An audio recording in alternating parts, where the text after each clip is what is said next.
अस्सलाम वालेकुम। मैं हूं नवीद सिद्दीकी। आज हम इंतहाई अहम तरीन गुफ्तगू आपको बताएंगे और कौन फ़ौज के साथ और ताकतवर लोगों के साथ मुज़ाकरात के लिए तैयार है, कौन कमज़ोर लोगों के साथ ताल्लुकात और मुज़ाकरात करने के लिए तैयार नहीं है। हम बग़ैर तमहीद बांधे, बग़ैर तफसील में गए हुए आज हम आपको ये बताएंगे कि इमरान खान की अडयाला जेल में सहाफ़ियों से गुफ्तगू हुई है।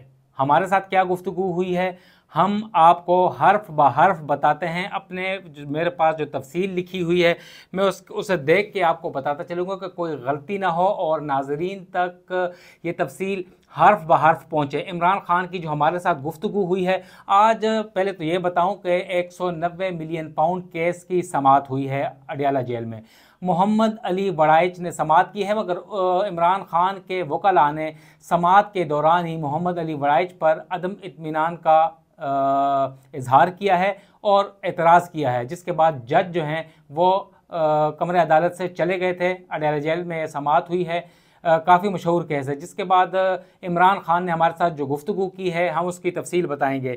बानी पीटीआई यानी इमरान खान अडयाला जेल में जो उनकी सहाफ़ियों से गुफ्तगू हुई है, उनके हमूदुर्रहमान कमीशन के हवाले से जो बात उनकी ट्वीट काफ़ी मुतनाज़ा ट्वीट हुई थी, उसके ऊपर काफ़ी तनाज़ा खड़ा हो गया है, केस भी उनके खिलाफ है। उसके हवाले से उनका कहना था कि हमूदुर्रहमान कमीशन बनाने के दो मकासद थे। कमीशन बनाने का एक मकसद था ऐसी गलती दोबारा ना दोहराई जाए। कमीशन ने अपनी रिपोर्ट में जनरल याहिया को जिम्मेदार ठहराया कि उसने सब कुछ अपनी पावर के लिए, इक़्तिदार के लिए किया। मुल्क में दोबारा वही कुछ दोहराया जा रहा है जिससे मईशत बैठ जाए। हमारे साथ 3 साल में नेब ने 400 अरब रुपए इकट्ठे किए। बहुत अचीवमेंट वो गर्दानते हैं अपनी इसको। और अब नेब तरामीम की वजह से 1100 मजीद जो अरब रुपए इकट्ठा होना थे वो नहीं हो सके, क्योंकि तरामीम हो गई हैं और हुकूमत ने हाथ बांध दिए हैं नेब के।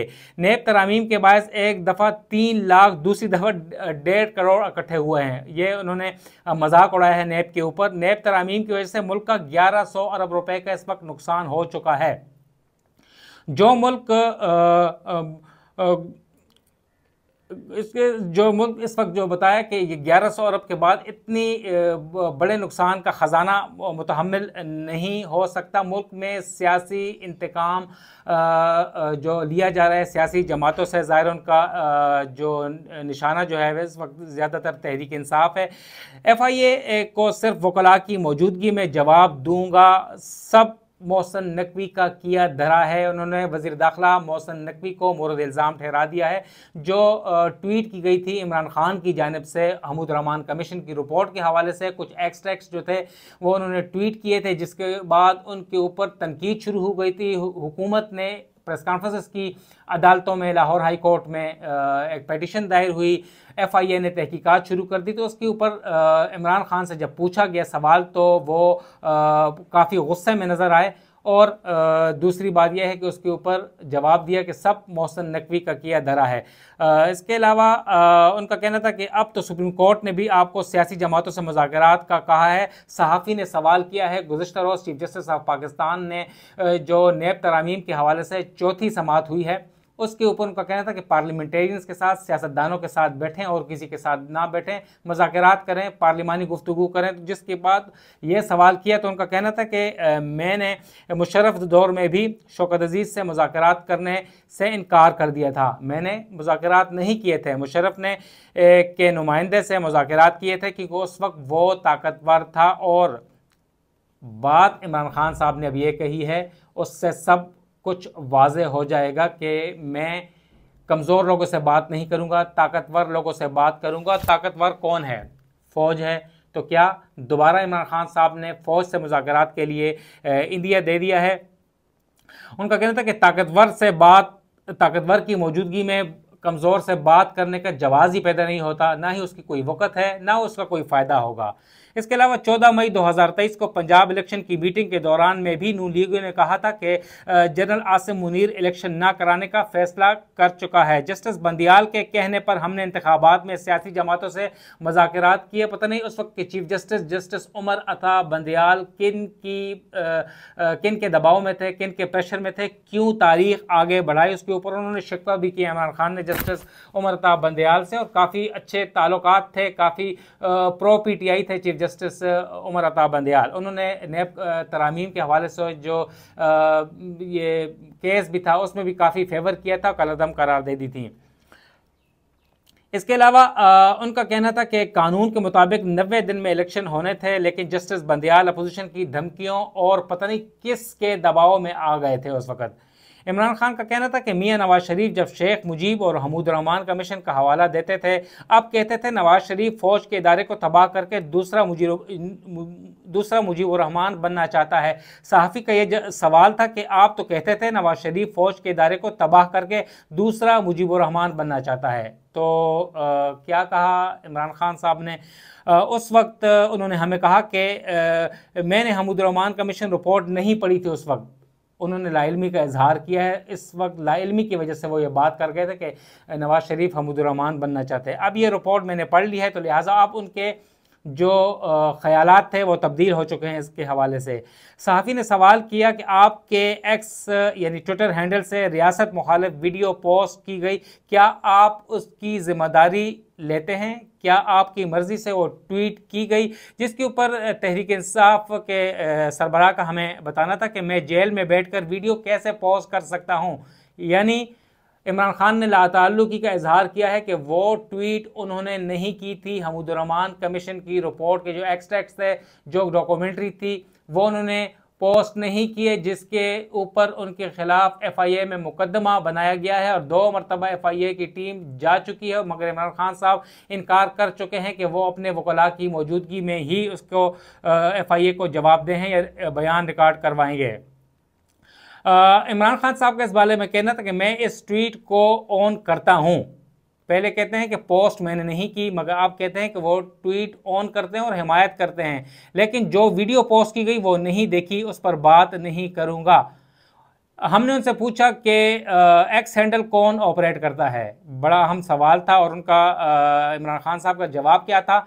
मैं ट्वीट करने का सिर्फ वकला को बताता हूं और वो ट्वीट कर देते हैं।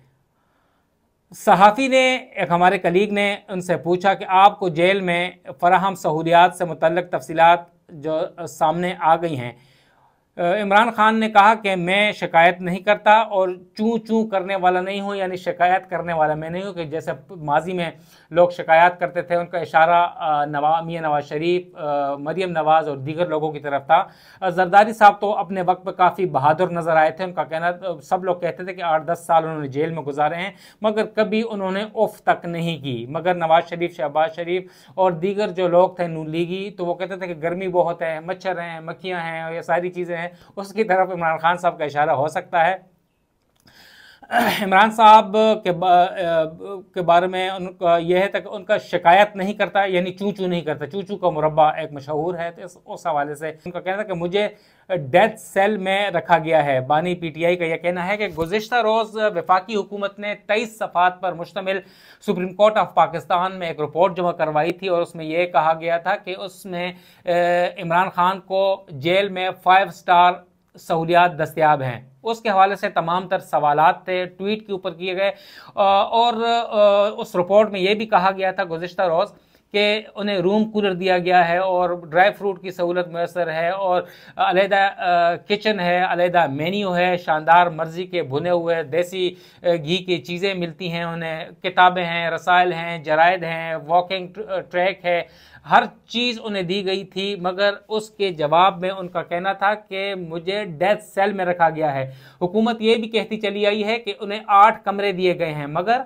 हमारे ज़राए का यह कहना है कि 8 कमरे कैसे दिए गए हैं? एक कमरा तो इनका है, एक जो सेल है, बाकी जो इर्द गिर्द की चकियां हैं, इर्द गिर्द के जो कमरे हैं, वो उनकी सिक्योरिटी की वजह से खाली करवाए गए थे। हुकूमत ने उनके ऊपर कोई एहसान नहीं किया।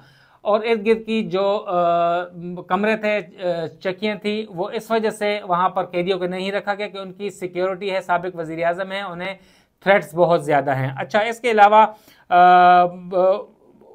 उनका कहना था कि मेरे पास एक्सरसाइज मशीन के अलावा कोई दीगर सहूलत दस्तयाब नहीं है। रूम कूलर सिर्फ मेरे पास नहीं, तमाम कैदियों के पास है। शदीद गर्मी है, पंखे काम नहीं करते, तो रूम कूलर इनके ऊपर एहसान नहीं है, सब लोगों को दिया गया है। अच्छा, उन्होंने ये भी कहा हमें कि मेरे सेल में अटैच बाथरूम भी नहीं, नहाने के लिए दूसरी जगह जाता हूँ। और गुज़िश्ता रोज़ रिपोर्ट में ये दावा किया गया था वफाकी हुकूमत की जानिब से कि एक अलहदा वॉशरूम है, अटैच वॉशरूम है और काफ़ी मुज़य्यन है, वहाँ पर वो जाते हैं। और इमरान खान ने उससे लाताल्लुकी का ऐलान किया है। नवाज शरीफ और जरदारी को कैद के दौरान लग्जरी सूट्स वगैरह थे वो दिए गए थे। उनके खाने भी बाहर से आते थे और असल जो पुरताइश खाने, मज़े मज़े के घर के खाने, तो उन्हें दिए जाते थे, मुझे तो कुछ नहीं दिया जाता। नवाज शरीफ और जरदारी के साथ मुलाकातों का जो तांता था वो बंधा हुआ था और मुझे वकला और फैमिली के साथ सिर्फ आधा घंटा या 20 मिनट मुलाकात के लिए दिए जाते हैं। आप एक सहाफ़ी ने बड़ा अच्छा खूबसूरत जवाब दिया और उनका यह कहना था कि आप अपने दौर इक़्तिदार में कहा करते थे कि ये सहूलियात सब कैदियों को मिल जाएं तो लोग बाहर से आकर जेल में रहना पसंद करेंगे कि इतनी पुरताइश ज़िंदगी होती है जेल में। अच्छा, मज़े की बात यह है कि इमरान खान साहब इस सवाल के ऊपर बहुत आग भगोला हुए, बहुत गुस्से में आ गए थे। उनका बहुत कम इमरान खान गुस्से में आते हैं और उनका जो चेहरे का रंग है वो लाल पड़ गया था, जो हमें दिखाई दिया। उसके ऊपर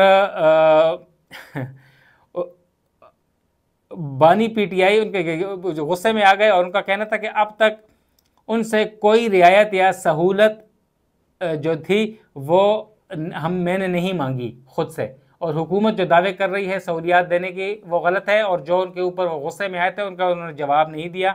उनका कहना था कि मुझे खाना भी कैदी बना कर देते हैं, यानी उनके लिए अलग शेफ़ या कुक की जो बातें की जा रही थी कि उनके जो सेल में अलहदा किचन है, अलहदा मेन्यू है, मर्ज़ी के मेन्यू है, देसी घी के बुने हुए खाने बनते हैं, वो उन्होंने गलत करार दे दिया है। और एक कैदी खाना बना के देता है, तो आपको पता है कि अडयाला जेल में या किसी जेल में भी खाना कैसे बनता है, कैसे खाया जाता है और कैसे सामान लाते हैं, तो अल्लाह सबको इस चीज़ से बचाए।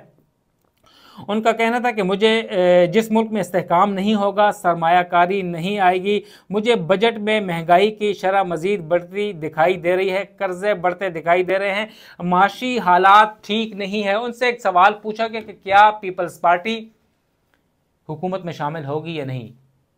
बहुत अहम सवाल था और पीपल्स पार्टी, इमरान खान ने भी इस बात की तस्दीक कर दी है कि पीपल्स पार्टी हुकूमत में शामिल नहीं होगी। क्यों शामिल नहीं होगी? वो कहते हैं कि साफ छुपते भी नहीं, सामने आते भी नहीं। पीपल्स पार्टी क्यों शामिल होगी? पीपल्स पार्टी के पास सदर ममलिकत है, पीपल्स पार्टी के पास गवर्नर्स हैं, पीपल्स पार्टी के पास अहम ओहदे हैं, चेयरमैन सेनेट है, तो वो हुकूमत में क्यों शामिल होंगे? उन्हें पता है वज़ारत आला उनके पास है, इंजॉय कर रहे हैं, सदारत इंजॉय कर रहे हैं, governor KP, governor Khyber Pakhtunkhwa वो इंजॉय कर रहे हैं, जीबी के गवर्नर वो इंजॉयमेंट हो रही है, लुत्फ़अंदोज़ हो रहे हैं, तो हुकूमत में आके अपने आप को गंदा क्यों करेंगे? वो हुकूमत का हिस्सा भी नहीं है, हुकूमत के ऊपर तनकीद भी कर रहे हैं और इंजॉय भी कर रहे हैं। इमरान खान की अहम तरीन गुफ्तगू आपने सुन ली और आपने इस बात से एक सब ने अख़ज़ कर लिया होगा कि हुकूमत के साथ मुज़ाकरात नहीं, सियासतदानों के साथ मुज़ाकरात नहीं, मुज़ाकरात होंगे ताकतवर के साथ। इन्वर्टेड कॉमा में ताकतवर कौन है? फ़ौज। पहले भी वो आपको याद होगा कि उन्होंने फ़ौज के साथ बात करने का इंदिया दिया था और एक 3 रुकनी कमेटी भी बना दी थी और उसमें शेर अफजल मरवत और बैरिस्टर गौहर समेत दीगर लोग थे। मगर बाद में फिर DGISPR की प्रेस कॉन्फ्रेंस के दौरान जब उनसे सवाल पूछा गया तो DGISPR ने इनकार कर दिया था। उल्टा पीटीआई के चेयरमैन इमरान खान से माफ़ी का मुतालबा कर दिया था, जिसके बाद दोनों यानी इस्टेब्लिशमेंट और तहरीक इंसाफ के दरमियान दूरियां मज़ीद बढ़ गई थी, खलीज बढ़ गई थी और मामलात रुक गए थे। और आज की मीडिया टॉक जो हमारे साथ उनकी हुई है, इससे बात वाज़िया हो गई है कि इमरान खान या तहरीक इंसाफ अगर मुज़ाकरात करेगी तो सिर्फ फ़ौज के साथ करेगी। उन्होंने मुशर्रफ दौर का जो हवाला दिया, निशानदही की थी कि शौकत अजीज़ के साथ नहीं बल्कि मुशर्रफ के नुमाइंदे के साथ बातचीत हुई थी। तो लिहाजा मुज़ाकरात अब फ़ौज के साथ होगी, इस बात का इंदिया दे दिया है। नवीद सिद्दीकी को इजाज़त दें, वस्सलाम।